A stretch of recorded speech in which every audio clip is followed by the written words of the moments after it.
Hey guys, it's Alyssa from AlyssaNalani.com. Welcome back to my channel. In today's video, as you saw from the title, I'm going to be walking you through the setup of my Reading Life Planner.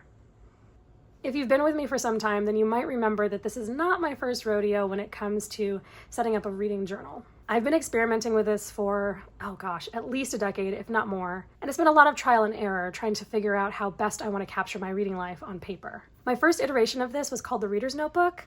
This was before I had a YouTube channel, before I was married. I think I was still in school. I had no idea what I was doing. I was just dipping my toes in the world of digital products. Now we're in the middle of 2024 and I finally have it figured out. But before I open this binder and give you a tour, let me just tell you what my pain points were so that you know what problems I was trying to solve with this setup. First of all, I just have to say that I absolutely adore the reading journal community on YouTube. There's something about all the beautiful layouts and spreads and entries that make me want to go out and buy a bullet journal and make one myself. And let me tell you, I have tried. I have tried to do the bullet journal style reading journal and I have discovered and come to terms with the fact that it is not for me. I'm not an artist and it's not a sustainable model for me. I get frustrated because I feel like I have to do entries every so often and I have to make it look a certain way and I have to keep up with it in a way that for the season I'm in right now just isn't going to work. So once I got comfortable with the fact that I'm better off being a spectator in this particular art form rather than a participant, I got to work and figured out how to set up my Reading Life Planner in a way that would work best for me. And that's what I'm here to show you today. As always, everything I can link is linked down in the description box. And if you have any questions about something that I may have missed, definitely leave me a comment and I'll be happy to help. All right, let's go ahead and open this up. I guess I'll go ahead and start with the binder.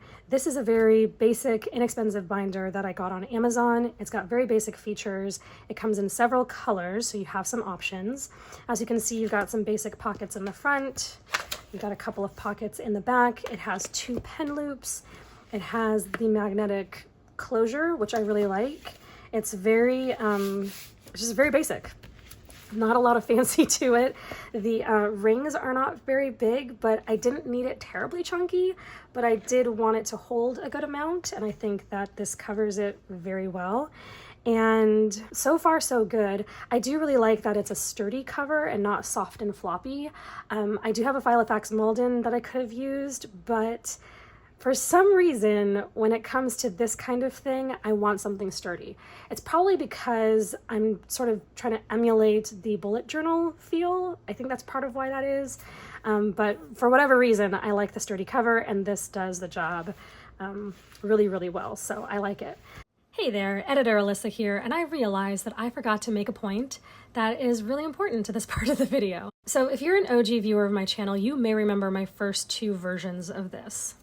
When I put together my first reader's notebook, I did it in an 8.5 by 11 format, and then when I redesigned and renamed it as the Reading Life Planner, I put that one together in a half-letter format. And for both of those, I used a disc-bound system. Now, I really, really, really wanted to like the discs for these because I liked the hard covers, but I quickly learned that the discs were not going to work for the Reading Life Planner. I don't know about you, but when it comes to putting together and using journals and planners, binding really does matter. And over the years, I've learned that for me, rings work well for certain things, traveler's notebooks will work well for certain things, a perfect bound journal like a Leuchtturm 1917 works well for certain things, and discs, I don't know what it is about discs, but I have a weird relationship with discs. Like, I don't mind discs if I'm just using it as a notebook, but if I'm using it as a planner or a journal where I am flipping through spreads, back and forth often, and I'm doing a lot of heavy work, for some reason discs just don't cut it. And I think it has to do with the fact that they tend to be a bit bulkier than some of the other options, and the spine is exposed, so I feel like the pages are more prone to fall out. And I know you can get like a cover for a disc-bound system, so I know that's available and all of that. It's probably the bulkiness. I really can't explain it any more than that. For whatever reason, it just hasn't worked for me, and I'm not forcing it. So I have found that this ring binder is working way better. I have the freedom to put pages in and take them out, unlike with a perfect bound system. And I also get this lovely sturdy cover, which is also really important to me. So I just wanted to take note of that because if you had watched those other videos and you're wondering why I needed to make that change. That's why. The discs weren't cutting it. I much prefer the binder. And so far, it's been a great change. And with that, I leave you to watch the rest of the video.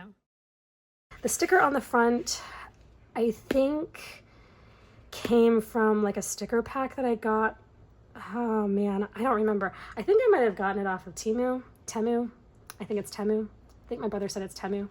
Anyway, I think I got it there. You'll find all the stickers that I can link down below, and I think it came in like a pack, and I thought that that would be the perfect sticker to put on the front of a reading journal, so that's what I've picked. And then I just have some other random stickers tucked back here. Listen, you guys, this is not fancy at all. I may fill it with some things here as I go, but I was not concerned with having to have a whole pretty setup. It's just, I've got my inserts, I'm good to go.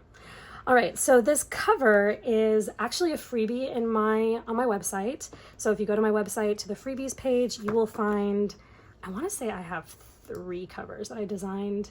I'm actually sitting in front of my computer now, so I'm gonna scroll down and check. Yeah, there are 3. This is my favorite one. I really wanted a coffee shop feel to this setup. There's just something about the atmosphere of a coffee shop that makes me want to sit down with a really good book and something warm to drink and just sit and read for a couple of hours. Even though it's the middle of the summer, and even though I rarely get a chance to do that, that's usually what I'm feeling all year round. It's what I want pretty much all year round, and so I wanted to capture that in my reading journal, because even if I can't actually experience it, I can sort of get that vibe when I open this up. So the black cover, the black binder, it's the feel I'm going for, and I really like it. And then on the other side, I just printed out one of my reading planner dashboards. That's also a collection on my freebies page, so you can grab that as well. As you can see, I just included it in the back before I laminated it. Those are such difficult words to say back to back. Laminated it. And so yeah, so I got this fun cover that opens up my planner. And then we pick it up with the index, which as you can see, I've decorated with some washi and stickers. I just printed out several of them, so I have lots of room to, of course, index my entries.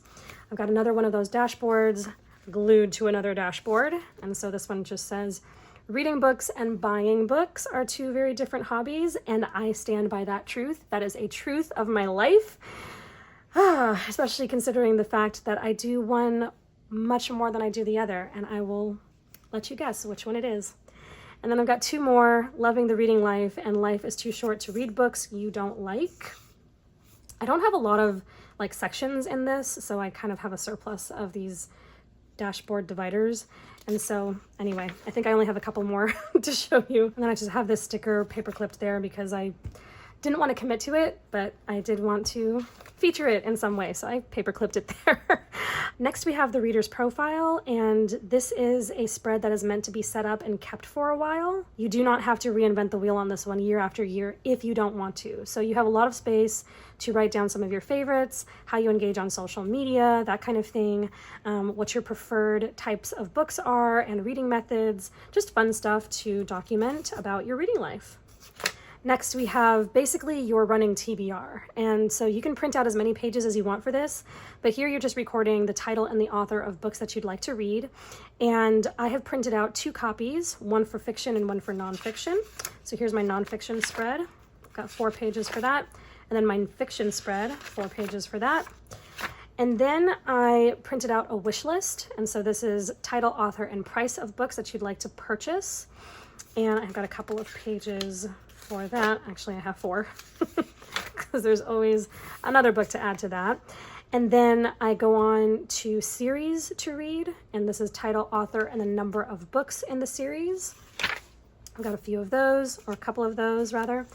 And then we have winter, spring, summer, and fall reads. So if you want to get real sort of specific about what you want to read next, and you want to think about what season a book would fit best in, you can create a list for that, and you can print off as many as you want. I just have one for each.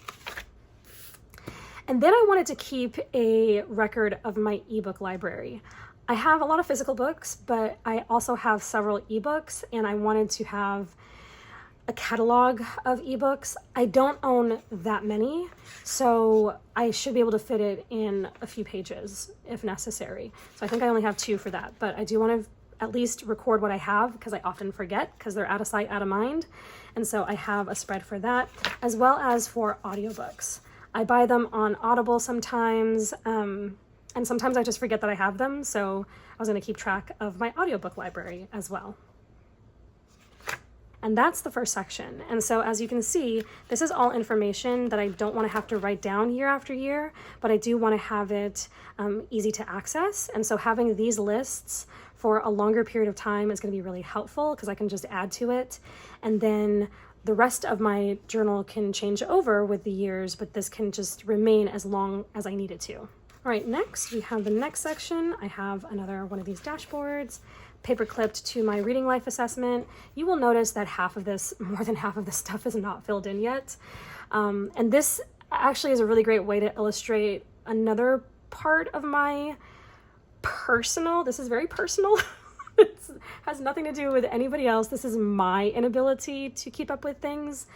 But my personal challenge is that I'll start something, but I don't always have time to set everything up at once. Like even at the beginning of the year, sometimes it takes me a while to get my planner set up or whatever. And so I don't want to feel the pressure that I have to get it done. And even though I'm doing a YouTube video about it, and even though it would have looked really good to have this figured out, especially since it's August, I just haven't gotten around to it yet because I'm busy doing other things. And so if you've ever felt that pressure to have everything filled out, figured out, set up, let go of the pressure. It doesn't need to be that way. Just fill things out as you can. So I know that my reading life goals for 2024 are to read 60 books. I'm a few books behind, but I plan to catch up this month if I can. I also have this assessment of how my reading went last year. It was not great. That might be one of the reasons why I have delayed in filling this out, but I want to. I really, really want to. So you can write the year down somewhere up here, whatever year you are filling this in, and then change it out every year, obviously. But yeah, this is just really good information and really good prompts to keep you challenged. So you can write down the number of books you want to read, why it's important to you, some of the authors you want to check out, or the genres or subjects you want to focus on, what you want to read more of, what you want to read less of, that kind of thing. And then this assessment just goes over your stats for the year, which is really cool. And then again, not filled out, but your reading plans for the year. So you have a year on 2 pages that you can fill out certain things that you might want to do. If there are like fun reading holiday days that you want to take note of, then you can put those in. Any particular challenges that only happen in a month, anything and everything that has to do with your plans for the year can go on these 2 pages. Next, we have an audiobook tracker. So if you're an audiobook listener and you just want a quick rundown of what you've listened to throughout the year, then you've got this space. It includes your star rating, how many hours it was, when you finished it, and then the title. I also have the same thing for ebooks. I don't read a lot of ebooks, so I did not print 2 pages as I did with the audiobooks, but I did want to keep track of any ebooks that I do read. And then we have the genre tracker, and this is really fun because you can write down some of your favorite genres or genres that you want to read more of, assign a color to each genre, and then use the wheel to mark out how many you've read as you're going through the year. I really need to go through the titles that I have read so far and then backfill this because I do want to set this up. All right, then we have the Reading Challenge Index and the Reading Challenge Worksheets. So you can index all of the different challenges you want to participate in a year, and then you can fill out a worksheet for each challenge. And so I have 8 challenges that I'm participating in. When the reading challenge does include a graphic of some kind, I will go ahead and just print it out so I have the prompts on hand. And then on the dot grid, I will just keep the running list of the books that I've read so far. Some of this I do need to backfill because some of them I have read, I just haven't included them on the list. So anyway, I have a lot of work to do still. All right, and then I've got this audiobook challenge, the backlist reader challenge. I need to go back and fill this in. The 2024 reading challenge from the Booklist Queen. I have some backfilling to do on this as well. 2024 Classics Reading Challenge. I'm not sure I've done any of this, except I did read Anne of Green Gables, but I need to figure out which one it's going to count for, because it can count for a classic I read before. It can obviously count for May, an Ellen Montgomery novel. Let's see, children's classic. Yeah, so it could account for at least 2 of these prompts, so we'll have to see. The nonfiction reading challenge, I need to backfill this because I have read some nonfiction. And then we have a dedicated insert for an A to Z challenge if you want to do that. A book bingo, which I need to find some prompts for this and fill that in. And then I do have a spread for book of the month. I do typically buy a book of the month book. Sometimes I skip, like I skipped August because I wasn't interested in the books that they had this month. But for every book that I do buy this year from them, I will, I'm gonna go ahead and print out a picture and pop that in there. And then I have a Read 100 Books tracker. I'm not trying for 100 books, I'm trying for 60, so I might black out 40 and then see how far to 60 I can get. I also have a Read 25 books version and a Read 50 books version. So if you're interested in either of those, I also have a bookshelf, which I need to fill out. You can even like do a little doodling here or write a title of some kind, like Alyssa's bookshelf or something like that. But I do want to fill this out. And that's the end of that section. And then we have another divider, dashboard, whatever you want to call it. And then we have this year's releases. I do need to backfill this because I have a folder of posts that share releases for 2024, and I want to go through them and then just write books down because I forget. And so I have a couple pages for that. It has the title, author, and pub date, which is really very useful. And then we've got books borrowed. Now this can mean a couple of different things. So you could write down what you're borrowing from the library or what you're borrowing from friends and family. This is a book that I borrowed from a friend and I really need to read it so I can return it to her. But anyway, so I just wrote down that book. I don't borrow books from a lot of people. I do borrow a lot from the library in terms of audiobooks. So I could write those down. We'll see. We'll see. I have a few pages for that. A DNF list, because we all need a DNF list. Title, and then the reason why you did not finish. So that's there. I DNF quite a bit. So I'm probably going to need to print out more of these, because let me tell you, if it's not hooking me right away, I either DNF and will never revisit it, or I will shelve it for later. So that's what this spread is for. So title, author, the date that you started, and then the date that you shelved it. So anyway, that might be useful to you. And then we have a list that you can use for books that are gifted to you, title, author, and then who it's from. And then books that you are lending out, so you can keep track of what books other people might have. I've got a sticky note there because you can write to whom, is that correct? To whom you have lent the book. I think that's proper grammar. And I did not get her permission to flash her name on my channel. Actually, I completely forgot that I had this here. This is lent to me. All right, so correction. That borrow, well, okay. This page should be for like library borrows. And then this page should be for books that are lent to you from other people. So I do have 2 different spreads for that distinction. So I need to write this one here so I can keep track of that.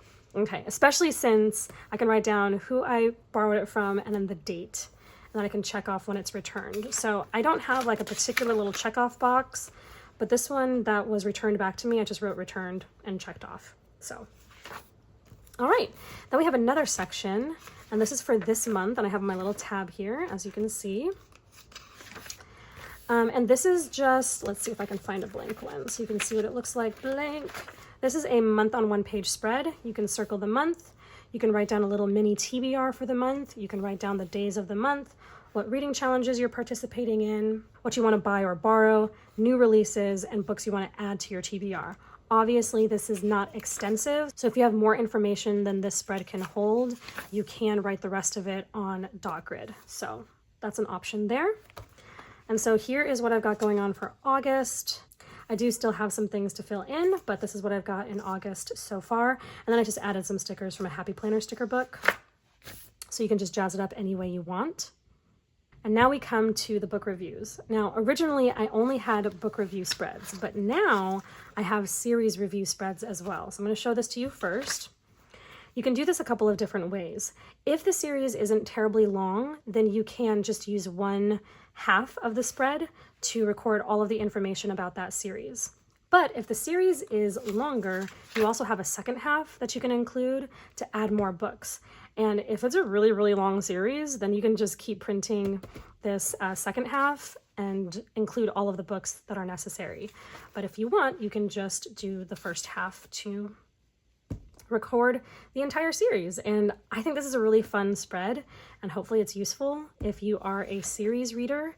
And so I just have a couple of these printed out. I have the sort of short version printed back to back on one page, and then I have the longer version printed back to back on another page. And you could also do it where you have, like, how would this look?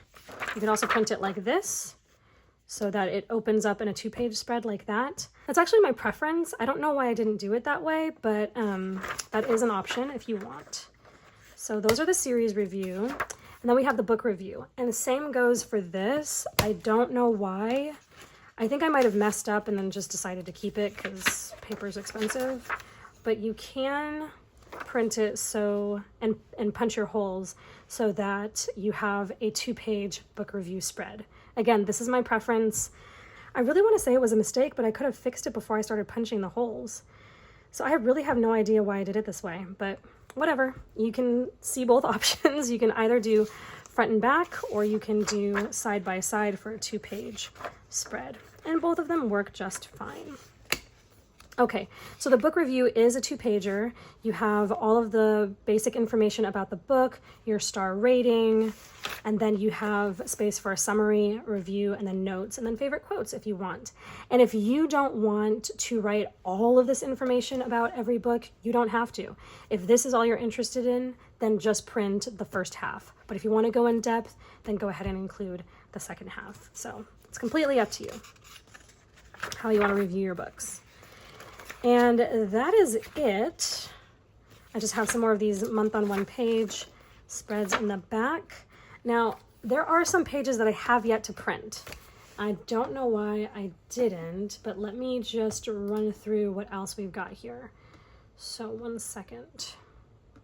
We talked about the trackers. I think I've got most of the trackers, if not all of them. Oh, there is a daily reading tracker.